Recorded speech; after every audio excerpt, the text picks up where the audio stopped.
Hai anak-anak ibu kelas 11, apa kabarmu hari ini? Ibu harap dalam keadaan baik. Untuk materi hari ini kita akan masuk pada evaluasi bab 4, yaitu evaluasi konsep desain, prototipe, dan kemasan produk barang dan jasa. Kalau pada minggu-minggu sebelumnya ibu sudah menerangkan kira-kira konsep serta alur daripada konsep desain, prototipe, dan kemasan produk barang dan jasa, maka hari ini kita akan membahas soal-soal evaluasi tentang materi tersebut. Nah, pada video pembelajaran hari ini yang ibu siapkan adalah video evaluasi untuk kamu jawab. Terlebih dahulu kamu akan menjawab soal-soal dari nomor 1 sampai dengan soal yang terakhir. Kamu akan menuliskan jawabannya di buku tulismu, hanya pilihannya saja. Contoh misalkan soal nomor 1 kamu pilih jawabannya A, maka kamu tuliskan di buku tulismu hanya menuliskan A saja. Lakukan hal yang demikian sampai soal terakhir. Kemudian masuklah ke Edmodo, lalu tag quiz dan klik jawaban yang sudah kamu tuliskan di dalam bukumu sesuai dengan nomor yang tertera pada quiz di Edmodo. Kira-kira sudah jelas ya apa yang sudah ibu instruksikan? Baik, kita akan masuk pada soal yang pertama. Pada soal yang pertama yaitu tahapan-tahapan dalam merencanakan satu produk kecuali. Ya, perhatikan kata kecuali pada soal. Yang pertama, di A memformulasikan hasil marketing research, B mempertimbangkan kemampuan fasilitas perusahaan, C membuat gambar kerja, D membuat proyek kerja. Silakan tentukan pilihanmu lalu tuliskan di buku tulismu.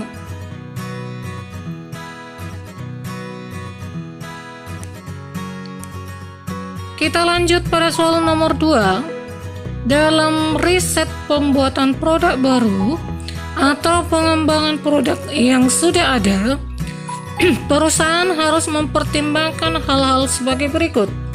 Kecuali A. Keinginan pelanggan dalam hal kegunaan, B. Keinginan pelanggan dalam hal kualitas, C. Biaya dari pembuatan produk baru atau pengembangan dari produk yang belum ada, D. Keinginan pelanggan dalam hal modal dan warna dari produknya dengan tidak mengabaikan penentuan harga.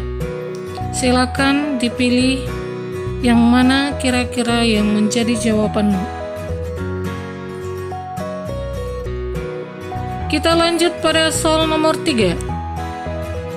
Faktor-faktor yang mempengaruhi desain produk adalah A. Standar dan spesifikasi desain, B. Fungsi kewirausahaan, C. Mutu produk, D. Proses produksi.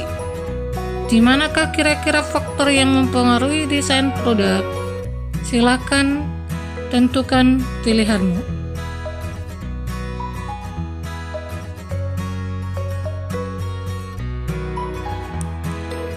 Oke baik, kita masuk pada soal nomor 4. Dalam hal spesifikasi dan standar desain, suatu produk akan terlihat dari hal-hal berikut.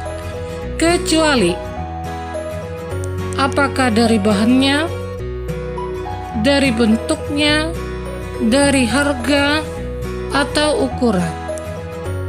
Ibu ulang kembali pada soal nomor 4. Dalam hal spesifikasi dan standar desain suatu produk akan terlihat hal-hal berikut kecuali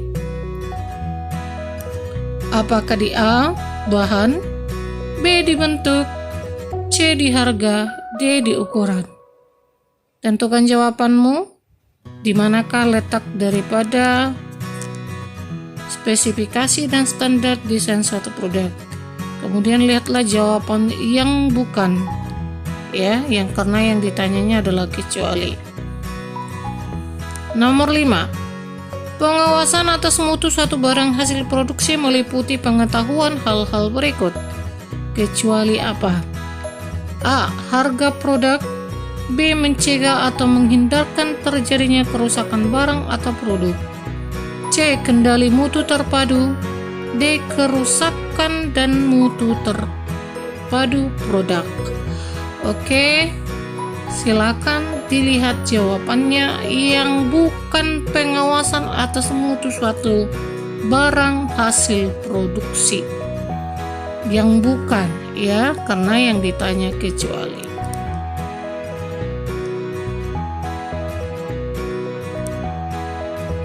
Oke, lanjut kita ke soal nomor 6. Yang bukan termasuk jenis-jenis pengawasan mutu produk yaitu A. Pemantauan mutu bahan-bahan.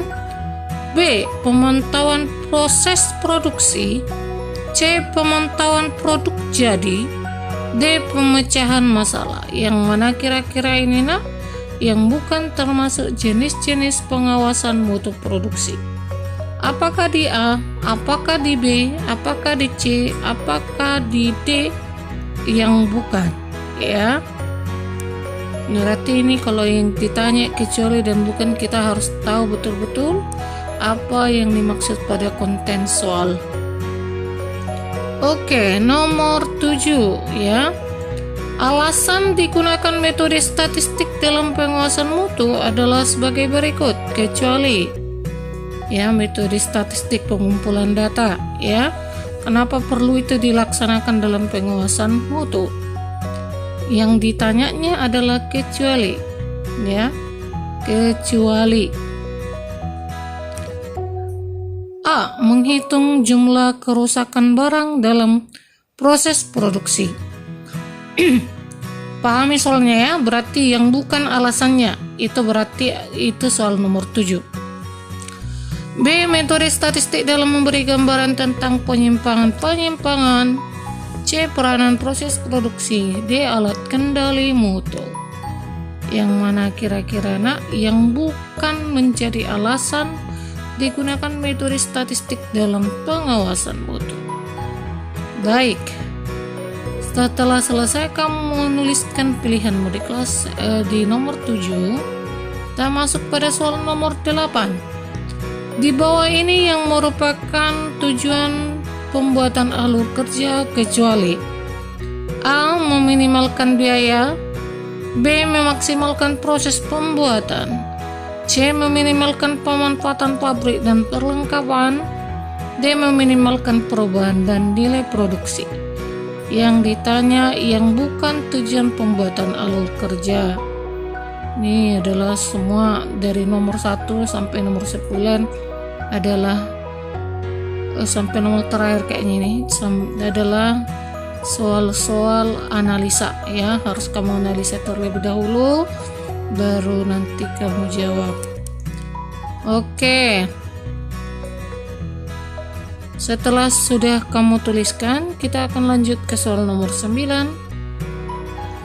Yang bukan merupakan kelebihan perencanaan yaitu A. Membantu manajemen untuk menyesuaikan diri dengan perubahan yang dapat terjadi.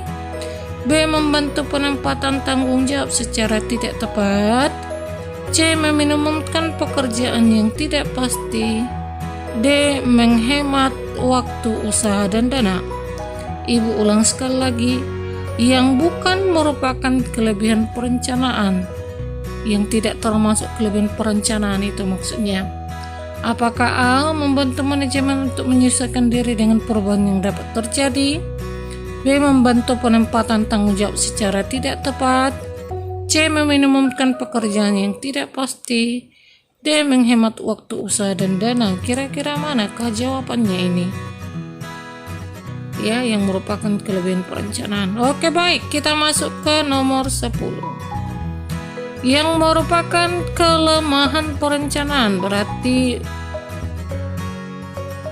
yang ditanya pada soal ini, kalau ada kata kecuali berarti yang ditanya adalah kebaikan daripada perencanaan itu apa? Kekuatan daripada perencanaan.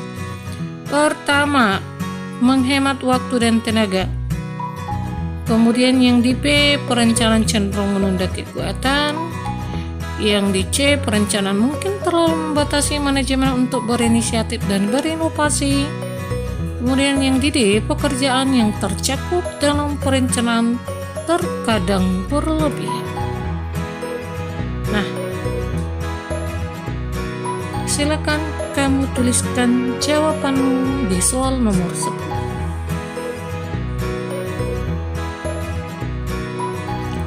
Oke, baik anak-anak ibu, setelah tadi sudah kita lihat soal nomor 1, nomor 2, nomor 3, nomor 4, nomor 5, nomor 6, nomor 7, 8, 9, dan 10, maka sudah selesai kamu mengerjakan soal-soal tersebut.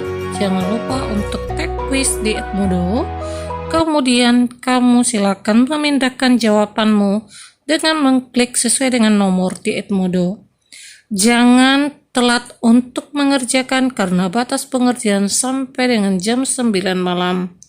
Bagi anak-anak ibu yang pada minggu lalu tidak mengerjakan penugasannya, bertobatlah agar segera dikerjakan dan bisa untuk memperbaiki nilai-nilaimu yang tidak lulus atau tidak tuntas pada pembelajaran sebelumnya.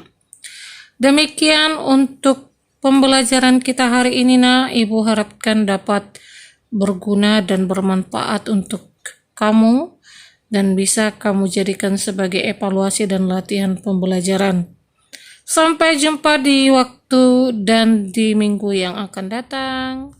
Shalom.